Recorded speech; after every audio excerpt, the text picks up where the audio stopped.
Download Parivartan app and learn complete syllabus from standard 5th to 12th of Maharashtra State Board. Hello everyone, कैसे हैं सब लोग। Welcome to the परिवर्तन app. तो third lecture लेकर आए हैं ग्रेविटेशन चैप्टर का। थोड़ा गैप रह चुका है बीच में, लेकिन दूसरे हमने 3 चैप्टर कवर किए हैं। आप बोलेंगे कि सर यूट्यूब पर तो नहीं दिख रहे, लेकिन परिवर्तन हमारा ऐप है, परिवर्तन the learning app play store पर, जो कि कम्प्लीटली फ्री है और 10th के पूरे सब्जेक्ट है उसमें और कम्प्लीटली फ्री है। परिवर्तन द लर्निंग ऐप आपको डाउनलोड करना है प्ले स्टोर से, बिल्कुल कम्प्लीटली फ्री है। और वहाँ पर आपको math, science, Sanskrit, Marathi, English के पूरे लेक्चर्स आपको मिल जाएंगे, नोट्स मिल जाएंगे, टेस्ट मिल जाएंगे। ठीक है, तो इस लेक्चर को हम स्टार्ट करते हैं, ग्रेविटेशन का थर्ड लेक्चर। तो पहले 2 लेक्चर में हमने क्या क्या डिस्कस किया है 2 मिनट में थोड़ा रिवाइज कर लेते हैं। तो फर्स्ट लेक्चर में हमने देखा what is mean by gravitation, क्या है what is mean by gravitation. अगर आपको डेफिनेशन याद आ रहा है, चलो वीडियो को जल्दी से पटक से पॉज कीजिए एंड मुझे कमेंट में बताइए What is mean by gravitation? Gravitation है क्या? In universe, the every object will attract another object. Universe में क्या होता है, एक ऑब्जेक्ट दूसरे ऑब्जेक्ट को अट्रैक्ट करता है with some amount of force. That force is called as gravitation. Then उसके बाद सेंट्रीपिटल फोर्स क्या होता है, सर्कुलर मोशन क्या होता है, Kepler's planetary law of motion, 3 laws हमने देखे थे। देन उसके बाद हमने स्टडी किया था न्यूटन्स यूनिवर्सल ग्रेविटेशन लॉ। उसका स्टेटमेंट क्या है, F is directly proportional to m1 m2 and inversely proportional to square of distance between the 2 object, that is F equals to g m1 m2 upon d square. ये Newton's का gravitation law हमने study किया था। Then उसके बाद हमने एक proof देखा था, ये जो फॉर्मूला है ये कहाँ से आ गया था। न्यूटन बाबा ने क्या किया था, केपलर अंकल का थर्ड लॉ क्या है, t square is directly proportional to r cube है। सबको याद आ रहा है केपलर अंकल का फॉर्मूला। केपलर अंकल ही लिखना है बोर्ड में, मैं बताता हूँ मजाक में। ओके, तो केपलर अंकल ने क्या किया, न्यूटन बाबा ने क्या किया, केपलर अंकल का जो थर्ड लॉ है, Kepler's law of planetary motion का third law, T square is directly proportional to, इसकी मदद ली और इस फॉर्मूले से उसने क्या किया, ये नया फॉर्मूला बना डाला। इसका प्रूफ भी हमने लास्ट लेक्चर में देखा था। ठीक है, तो इस लेक्चर में हम अर्थ ग्रेविटेशनल फोर्स क्या होता है, अर्थ एक्सेलरेशन ड्यू टू ग्रेविटी क्या है, ये पूरी चीजें हम डिटेल में डिस्कस करने वाले हैं। तो एक ब्रेनस्टॉर्मिंग का क्वेश्चन है, सबसे पहले हम एक ब्रेनस्टॉर्मिंग का क्वेश्चन लेते हैं। तो पेज नंबर 5 पर आप देख सकते हैं, page number 5, is there a gravitational force between 2 object kept on a table or between you and your friend sitting next to you. देखो क्वेश्चन क्या है, is there a gravitational force, क्या gravitational force रहेगा कहां पर, अगर table पर 2 object side में रखे हैं। अगर सपोज मान लेते हैं कि ये 2 बुक्स केबल पर मैंने रखे हैं, तो इस 2 बुक्स के अंदर ग्रेविटेशन फोर्स रहेगा या नहीं रहेगा, चलो आपको बताना है, मुझे नहीं। या फिर अगर आपका फ्रेंड आपके बाजू में बैठा है, मैं बोल रहा हूँ फ्रेंड मतलब बॉय, अगर गर्ल्स देख रही है वीडियो तो गर्ल्स, ओके, यहाँ पर जेंडर चेंज नहीं करने का। अगर आपका फ्रेंड आपके बाजू में बैठा है तो क्या ग्रेविटेशन फोर्स रहेगा दोनों के बीच में, यस। अगर है तो कितना रहेगा, if yes and why don't the 2 move towards each other. अगर ग्रेविटेशन फोर्स है तो 2 ऑब्जेक्ट मूव क्यों नहीं हो पा रहे, क्योंकि हम क्या बोलते हैं ग्रेविटेशन फोर्स में, 2 ऑब्जेक्ट यूनिवर्स में क्या करते हैं, एक दूसरे को अट्रैक्ट करते हैं ग्रेविटेशन फोर्स से। लेकिन हम यहाँ पर साथ में बैठते हैं, ये कुर्सी मेरे साथ में है या फिर ये कैमरा मेरे साथ में है, तो ये अट्रैक्ट क्यों नहीं हो पा रहे हैं, तो क्यों हो नहीं पा रहे हैं, आपको इसका आंसर देना है। चलो ठीक है, कोई बात नहीं आ रहा है, मैं देता हूँ। यस, अगर 2 ऑब्जेक्ट है यूनिवर्स में, इसमें नो डाउट है कि उसमें ग्रेविटेशन फोर्स है, लेकिन ग्रेविटेशन फोर्स बहुत स्मॉल है एज कंपेयर टू अर्थ, क्योंकि हम अर्थ के ऊपर खड़े हैं and the earth has a very large gravitation force as compare to the 2 object which is on the table or the friend and in between you. तो उसके कारण क्या होता है कि हम एक दूसरे को अट्रैक्ट नहीं कर पा रहे हैं। दूसरा एग्जांपल दूं, सपोज एक मार्कर है, मार्कर नहीं है, इसको हम मैग्नेट कंसिडर करेंगे। Suppose this marker consider as a magnet, इसको आपको मैग्नेट कंसिडर करना है एंड मैं यहाँ पर एक आयरन पीस रखता हूँ एंड यहाँ पर एक आयरन पीस रखता हूँ, तो मैं इसको ऐसे ऐसे हिला देता हूँ। तो ये जो आयरन पीस है ये नीचे क्यों नहीं गिर रहा है, क्योंकि अर्थ का ग्रेविटेशन फोर्स तो इसके अंदर, फोर्स भी तो इसके ऊपर एक्ट हो रहा है, तो ये आयरन पीस है ये नीचे क्यों नहीं गिर रहा है, because the magnetic force is strong here. यहां पर क्या है, मैग्नेटिक फोर्स स्ट्रॉन्ग है as compare to the earth gravitational force, so that's why the iron piece is not is not going the downward or which is not attracted by the earth. तो यहाँ पर भी ऐसे ही होता है क्योंकि अर्थ का ग्रेविटेशनल फोर्स बहुत ज़्यादा है as compare to our. Okay, तो समझ में आ गया ये क्वेश्चन। चलो आज हम डिस्कस करने वाले हैं अर्थ gravitational force. So write down the title, earth gravitational force.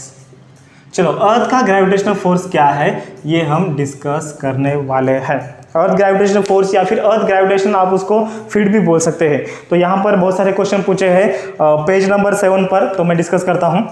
Will the velocity of a stone thrown vertically upward remain constant. अगर आपने मार्कर, यहाँ पर स्टोन नहीं है तो मैं मार्कर पे फेंकता हूँ, so will the velocity of marker will be the same when we throw this marker vertically upward. अगर आपने स्टोन मतलब पत्थर को अगर आपने जुफ्फ से ऊपर फेंका तो स्टोन का वेलोसिटी है ये चेंज होता है क्या, और रिमेन कांस्टेंट होता है क्या? नहीं, बिल्कुल नहीं होता है। Next question, will it change with time?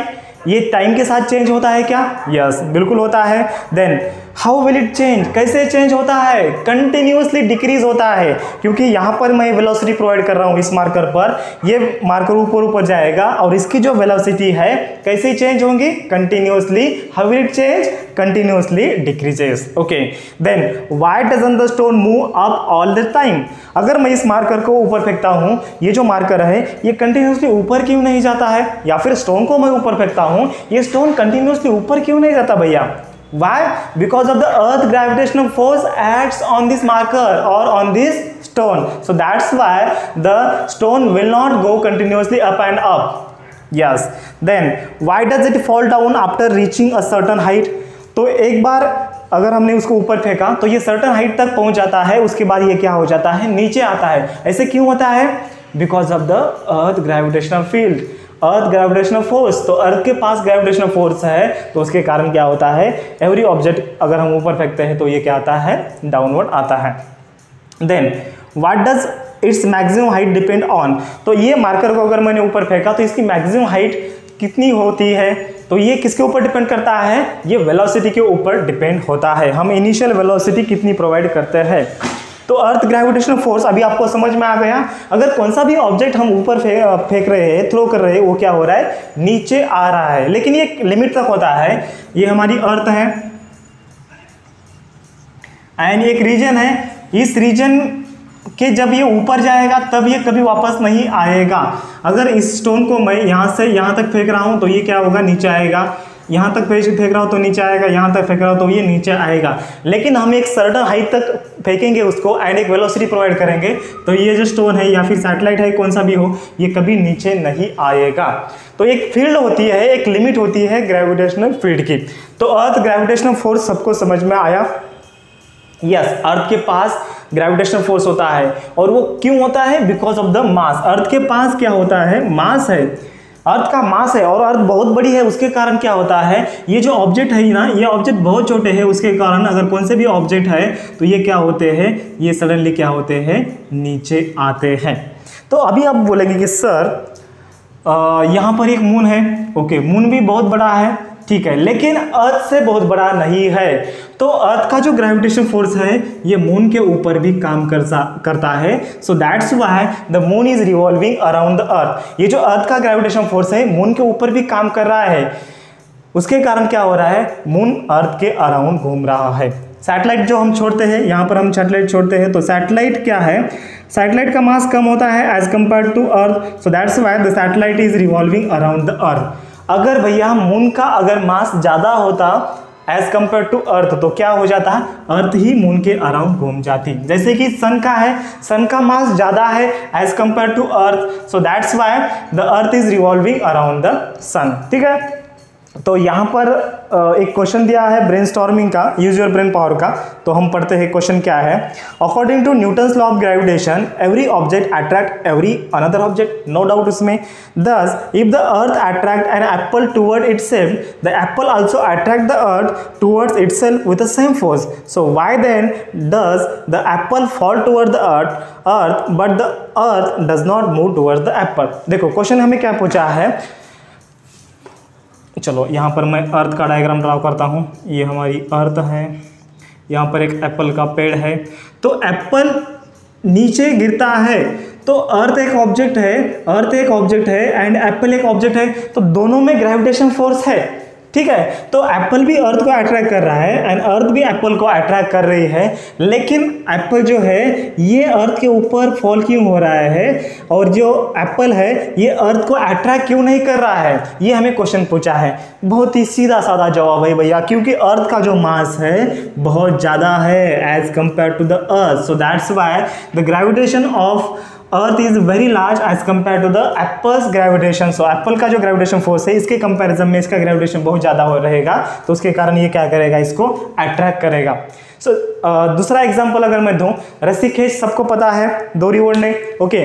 तो या ठिकाणी इधर साइड को आपके दो फ्रेंड है, उधर साइड के अगर आपके दो फ्रेंड है, ठीक है।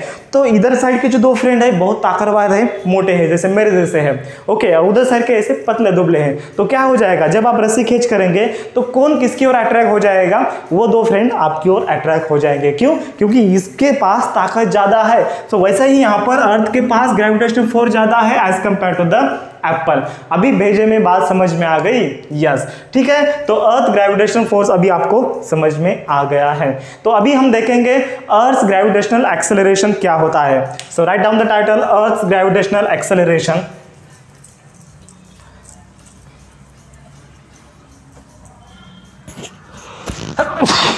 Sorry, earth gravitational acceleration.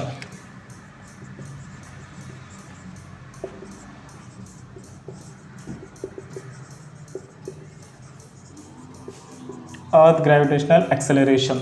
तो अर्थ का ग्रेविटेशनल एक्सेलरेशन कितना है, जिसको हम बोलते हैं acceleration due to gravity, it is denoted by the small g. तो स्मॉल जी की वैल्यू कैसे फाइंड आउट करें ये हम बताएंगे। तो अर्थ ग्रेविटेशनल एक्सेलरेशन क्यों, ये जी क्यों, एक्सेलरेशन क्यों आ रहा है, क्योंकि यहाँ पर फोर्स आ रहा है। तो अगर कौन से भी ऑब्जेक्ट पर अगर फोर्स अप्लाई होता है तो ये बॉडी क्या होती है, एक्सेलरेट होती है। ये हमें बताता है Newton Baba. Newton Baba second law of motion में क्या बताता है, Newton Baba says in his second law of Newton second law of motion, what he says, अगर F इक्वल्स टू वो क्या बताता है, F इक्वल्स टू ma बताता है। अगर किसी भी बॉडी के ऊपर अगर फोर्स एक्ट होता है तो ये बॉडी क्या होती है, एक्सेलरेट होती है, एक्सेलरेशन उसके अंदर जनरेट होता है।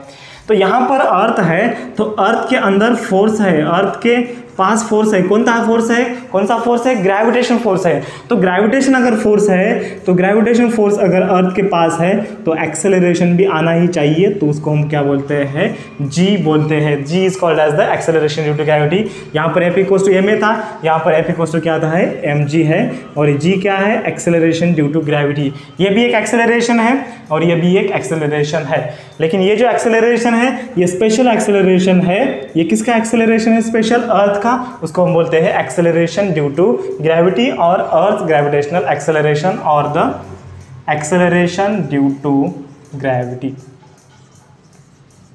अभी इसकी वैल्यू कैसे फाइंड आउट करें मैं आपको बताता हूं।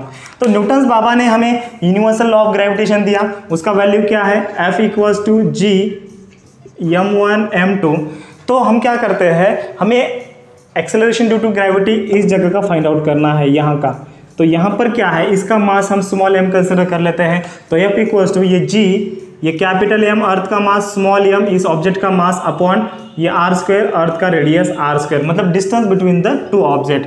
एंड F इक्वल्स टू दूसरा फार्मूला क्या है न्यूटन का सेकंड लॉ का, F इक्वल्स टू ma है, जिसको हम क्या मानते हैं, mg मानते हैं, जैसे कि एक्सेलरेशन ड्यू टू ग्रेविटी। तो ये दो फार्मूले के हम जब कंपेयर करेंगे तो क्या आएगा, mg equals to g m upon r square. तो क्या आएगा, m छोटा कैंसिल हो जाएगा, और g इक्वल्स टू क्या आएगा formula, gm upon r square. और ये फार्मूला बहुत ही इंपॉर्टेंट है।